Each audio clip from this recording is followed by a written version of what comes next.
சேகர் பாபு அவர்கள் இப்போ வந்து சிக்கிக்கிட்டாரு. யாருக்கிட்டன்னு கேட்டிங்கன்னா, திமுக கிட்டே சிக்கிக்கிட்டாரு. புரியலையா? அதாவது பார்த்தீங்கன்னா, திமுக என்ன பண்ணுறாங்கன்னா, இப்போ நம்ம தோல்விக்கான காரணம் என்ன? எதனால் தோற்றோம் அப்படின்னு அவங்களும் தெரிஞ்சுக்கணும்ல.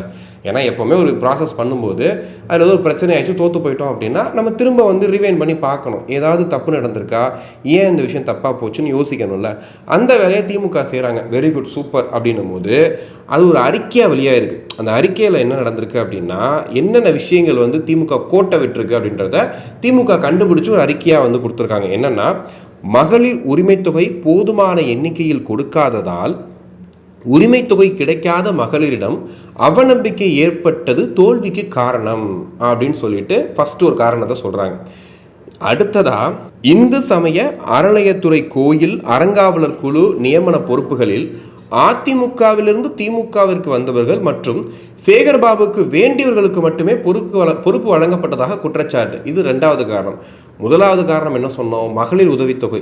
இந்த மகளிர் உதவி சரியாக போய் எல்லாட்டையும் சேரலை. யாரை கேட்டாலும் இல்லை எங்களுக்கு வரல அப்படின்ற மாதிரி சொன்னாங்கன்றது தெரிஞ்சது. அப்போ கணிசமான முறையில் போய் சேரலைன்றது ரொம்ப தெளிவாக தெரிஞ்சது.